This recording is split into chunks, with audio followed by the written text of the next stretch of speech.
Y a-t-il des infinis plus grands que d'autres? Pour vous répondre, on va parler de l'hôtel de Hilbert. Cet hôtel est particulier puisqu'il contient une infinité de chambres. Elles sont toutes numérotées de 1 à l'infini. Et cet hôtel est plein, toutes les chambres sont occupées.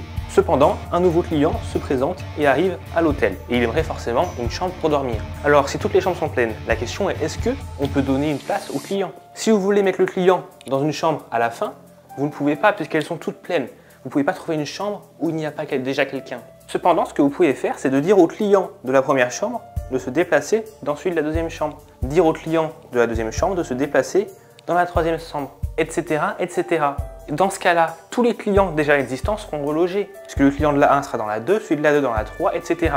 Et donc du coup, la chambre 1, elle sera libre. Donc notre nouveau client pourra aller dans la chambre numéro 1. En faisant ça, on montre que l'infini des clients qu'il y avait à la base dans l'hôtel est égal à l'infini plus un nouveau client. Et on peut être sûr que tous les clients auront une nouvelle chambre, puisque le client situé dans une chambre numéro n, eh bien il va aller dans la chambre numéro n plus 1. Et donc tous les clients pourront être relogés. Maintenant, il n'y a plus un client, mais un bus qui arrive, et ce bus a la particularité de contenir une infinité de places, et donc une infinité de clients. La question, c'est est-ce que cette infinité de clients qui arrive peut avoir une place dans l'infinité des chambres de l'hôtel, en sachant qu'elles sont déjà toutes occupées? Ça peut sembler plus compliqué, mais si on dit au client de la chambre numéro 1 d'aller dans la chambre numéro 2, au client de la chambre numéro 2 d'aller dans la 4, au client de la 3 d'aller dans la 6, au client de la 4 d'aller dans la 8, etc., etc., tous les clients seront relogés. En fait, ce qu'on va dire au client, c'est qu'il va aller dans la chambre qui est le double de celle où il est. Le 1 du coup x 2, il va dans la 2, le 2 x 2 dans la 4, le 3 x 2 dans la 6, etc., etc. Dans ce cas-là, tous les clients seront relogés, puisque du coup, le client qui est dans une chambre d'un numéro qu'on ne connaît pas, le numéro n, n ça peut être le numéro 1000, le numéro 10 000, la chambre 980, eh bien il va aller dans la chambre 2 fois son numéro. Ils seront donc tous relogés. Le client qui est dans la chambre 1 930 ira dans la chambre 2 fois 1 930.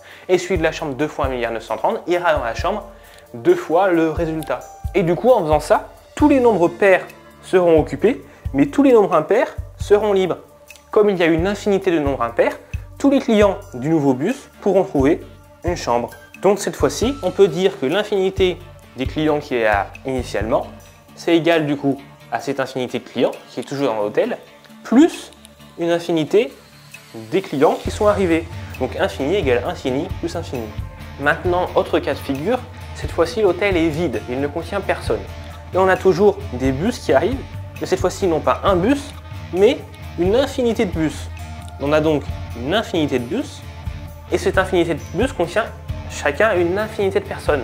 On a donc une infinité d'infinités. On va représenter cela comme ça. Ici, on a un bus, et dans chaque bus, on a des personnes. Et toutes ces personnes sont numérotées. La question, c'est est-ce que cette infinité d'infinités, qui correspond à infini fois infini, est-ce que cette infinité d'infinités peut avoir une place dans l'hôtel? La réponse est oui. Pour cela, il suffit de fonctionner par diagonale. C'est-à-dire qu'on va prendre la première diagonale, donc au début, c'est-à-dire le premier client. Et on va le placer dans la chambre numéro 1. Ensuite, on prend la deuxième diagonale, donc le client numéro 2 du premier bus et le client numéro 3 du deuxième bus. Et on va les placer dans la chambre 2 et 3. On fait pareil ensuite. On prend la troisième diagonale, c'est-à-dire le troisième client du premier bus, le deuxième client du deuxième bus et le premier client du troisième bus. Et on les place dans les trois chambres suivantes. Et en procédant comme ça, par diagonale, eh bien on va pouvoir caser tous les clients dans l'hôtel de Hilbert. Plus précisément, pour ceux qui s'intéressent, on a ici un tableau avec des colonnes X et des lignes Y. Et donc du coup, on peut pour n'importe quel client démontrer ceci. C'est-à-dire qu'il y a un client qui a une place X et Y. Je peux par exemple prendre ce client-là. Donc ce client-là, si je regarde dans les X, il est à la position 2, 1, 2. Et si je regarde dans les Y, il est également à la position 2. Donc si par exemple je prends le client à la position 2, 2 dans les bus, eh bien je peux savoir dans quelle chambre il sera logé via cette opération qui a été démontrée. Donc si je prends 2 plus 2, ça fait 4, 4 au carré, ça fait 16, 16 plus 2, c'est-à-dire 16 plus 4, c'est-à-dire 20, 20 divisé par 2, ça fait 10, 10 plus 2, ça fait 12. Donc je sais ce... Bon, il y a un truc qui va pas là. Bon, j'ai fait une petite erreur, c'est qu'en gros, il faut commencer à compter à partir de 0. Et pareil, dans le bus, quand c'est numéroté, ça c'est la colonne 0, la colonne 1, la colonne 2, et pareil, ligne 0, ligne 1, ligne 2. Ce qui fait que du coup, on a bien le premier qui est ici, qui va toujours dans cette chambre-là. Ensuite, on prend la deuxième diagonale, donc ils vont dans la chambre 1 et la chambre 2 du coup. Et du coup, troisième diagonale, ils vont dans la chambre 3, 4 et 5. Et du coup, si maintenant je refais mon opération, du coup, plus pour le client 2-2, parce que 2-2, il va être trop loin. Mais si je prends ce client-là, qui est le client que j'avais pris tout à l'heure, en fait, c'est juste que du coup, il ne va plus avoir les mêmes coordonnées, il va avoir les coordonnées 1, 1. Donc si je prends le client de la coordonnée 1, 1, je peux vérifier par cette opération qui a été démontrée du coup. Du coup, j'ai 1 plus 1, ça fait 2, 2 au carré. Le client 1, 1 va bien aller dans la chambre 4. Et du coup, c'est ce qu'on a vu tout à l'heure, ce client-là va dans la chambre 4. Du coup, ce qu'il faut retenir, c'est que là, on a dit qu'il y avait une infinité d'infinités. Donc une infinité d'infinité, c'est infini fois infini. Et ça, c'est donc également égal à l'infinité des places qu'il y a ici. Puisqu'on voit que dans une infinité de places, on peut mettre une infinité d'infinités. Donc là, on a dit que infini égale infini multiplié par infini. Maintenant, on a un autre bus qui arrive, mais cette fois-ci, ce bus est un peu spécial. Dans ce bus, les personnes sont également numérotées.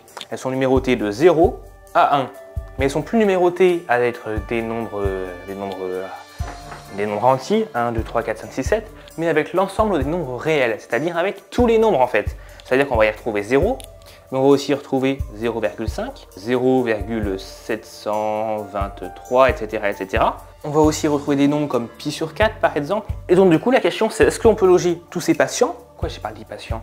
Et du coup la question c'est est-ce qu'on peut loger tous ces clients dans cet hôtel qui contient une infinité de chambres? Est-ce que cet infini rentre dans cet infini? La différence entre ces infinis, c'est qu'ici on a l'infinité des nombres entiers, grand N, et ici on a l'infinité des nombres réels, grand R. On voit bien qu'on n'aura pas de chambre 2,5, 2,75.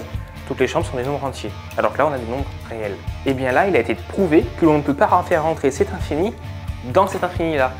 On a prouvé que l'infinité des nombres réels est plus grand que l'infinité des nombres entiers. Donc cet infini-là est plus grand que cet infini-là. Et je peux vous le montrer simplement. Imaginons qu'on a réussi à faire rentrer tout cet infini là-dedans. Imaginons juste. C'est-à-dire qu'on aurait dans la chambre 0 n'importe quel nombre, par exemple 0,327, et du coup un nombre sans fin. Dans la chambre numéro 1, on aurait par exemple 0,452. Dans la chambre 2, on aurait 1,5 par exemple. Et après 0 plutôt, 0,5 pardon.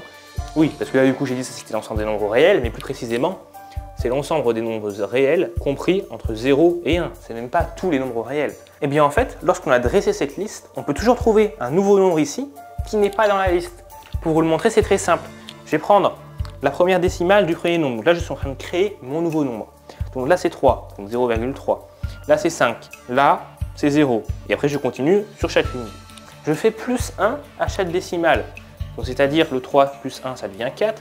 Le 5 plus 1, ça devient 6. Le 0 plus 1, ça devient 1, etc. Eh bien, je peux vous prouver que ce nombre-là n'est pas dans la liste. Même si vous mettez tout ce que vous voulez dans la liste, ce nombre-là n'est pas dans la liste. Pourquoi?